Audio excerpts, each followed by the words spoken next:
I think it's worth just very quickly recapping the results, so just we all feel like we're on the same page.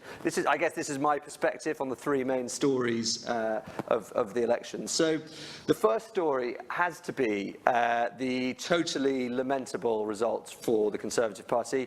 Yes, they won the most votes, and yes, they won the most seats, but against a backdrop of a near 20-point poll lead at the start of the election, it's got to be seen as one of the worst election campaigns in British history. They squandered their advantage and they ended up with a net loss of seats and a hung parliament. So not great.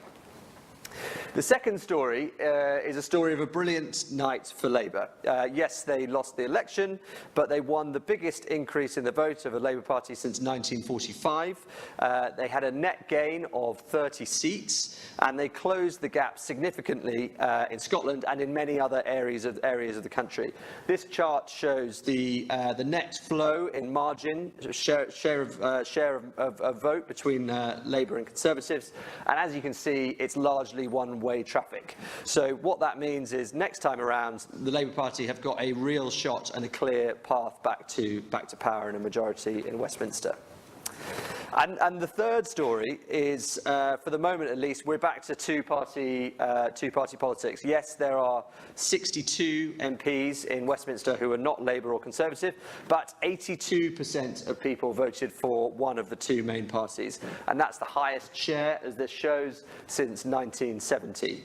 So it really is, that is a big change that has happened at this election. So moving on to my observations, my first observation is that successful campaigns are run by tight teams who can act nimbly. Elections are living, breathing things. They're thousands upon thousands of people's brains, their minds, their eyes, their thoughts, their desires, all running in different directions. And in order to react appropriately to all those different things that happen and try and control the election narrative, you need to have a tight group of people who are able to make quick decisions. That's absolutely paramount. And it's an interesting way to frame this campaign. This actually wasn't Corbyn's first national election campaign. In fact, it was his third in 3 years. That means it was the third time that his team have campaigned together. It was the third time they've run big events up all over the country. It was the third time they've been successful at expanding the electorate. They've gelled together, they've got working relationships, they can make quick decisions. Compare that to Theresa May and her top two aides, Nick Timothy and Fiona Hill, none of whom have ever run a national campaign, let alone a general election campaign. And when you add into that Linton Crosby and the agency Edmund Elder, you've got a group of people who have they've not gelled, they've not worked together, and to try and get that working relationship working in 7 short weeks is really, really tricky. And just a quick example of where I saw this at play.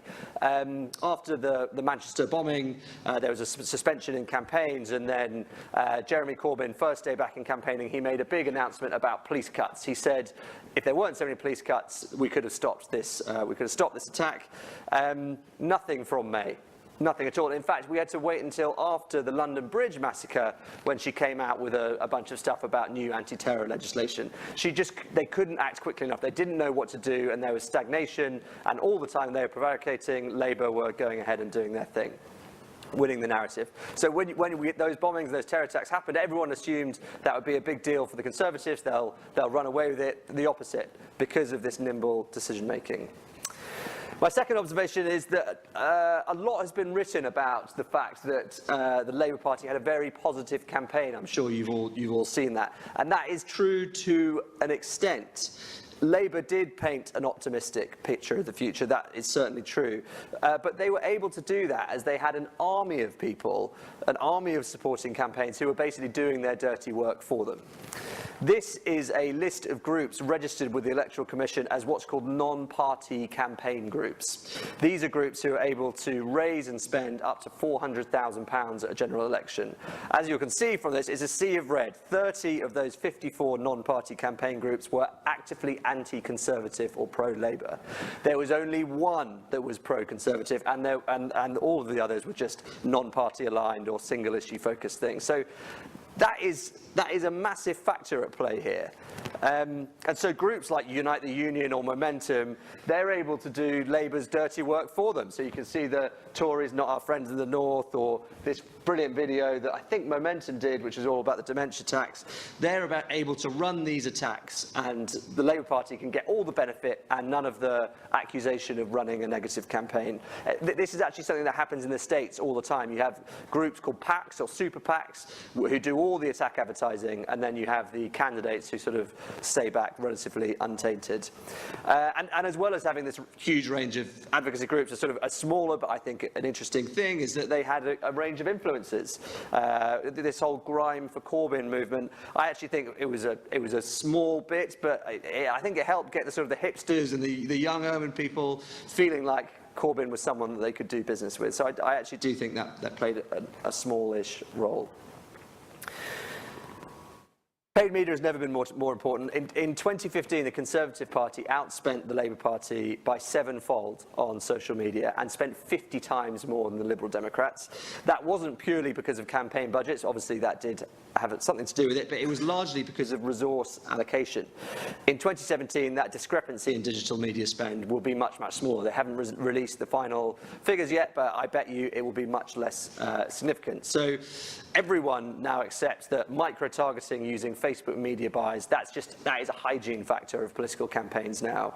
And every party, and even those non-party groups I mentioned, were doing it, and that trend is here to stay. That's good news for people who work in advertising, because we might have a job to do again one day for our political parties.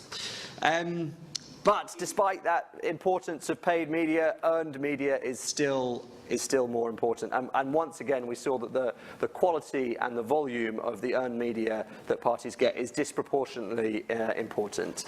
So on the campaign trail, this tells all the whole story of the campaign.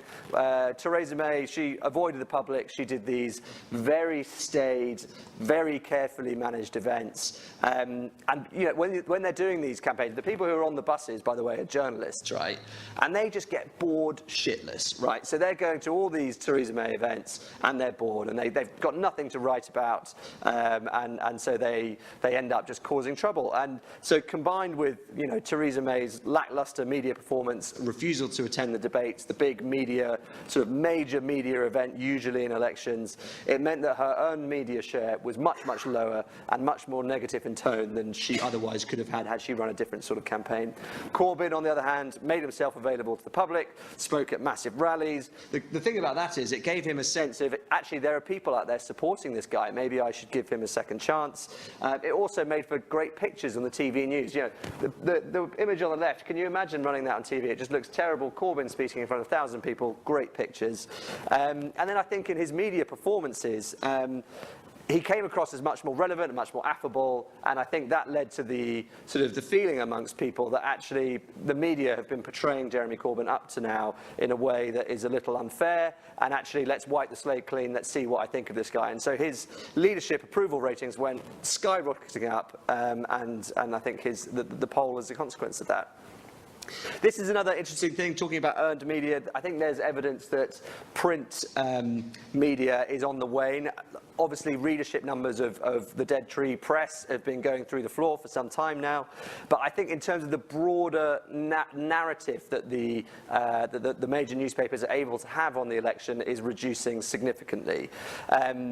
I think people are now kind of factoring in the fact that the Sun and the Daily Mail are going to be spitting bile about almost everyone except the Conservatives. They're kind of factoring that in, and it's sort of having less of an impact on the rest of the media landscape and the way people are voting.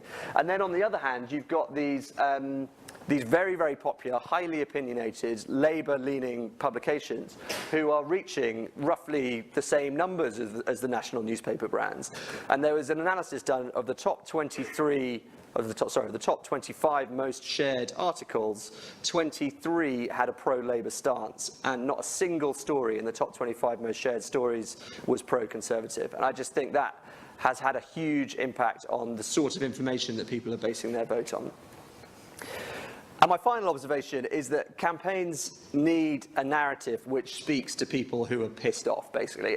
Everyone is pissed off in this country, and you need to make your pitch accordingly. There's no such thing as a left-right axis now. It's a donut with the elites on the inside and the ordinary people on the outside. And I don't need to tell you that there's many more ordinary people than there are elites. And I think that actually both campaigns started off pretty well, trying to pitch to those ordinary folk. The Corbyn narrative, if I was to summarise it into a single sentence, I would say his personal narrative is that consistently throughout his history as a politician, he's always been on the side of the marginalised.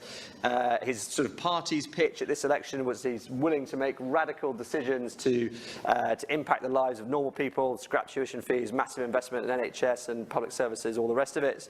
And he stuck to that narrative throughout the campaign.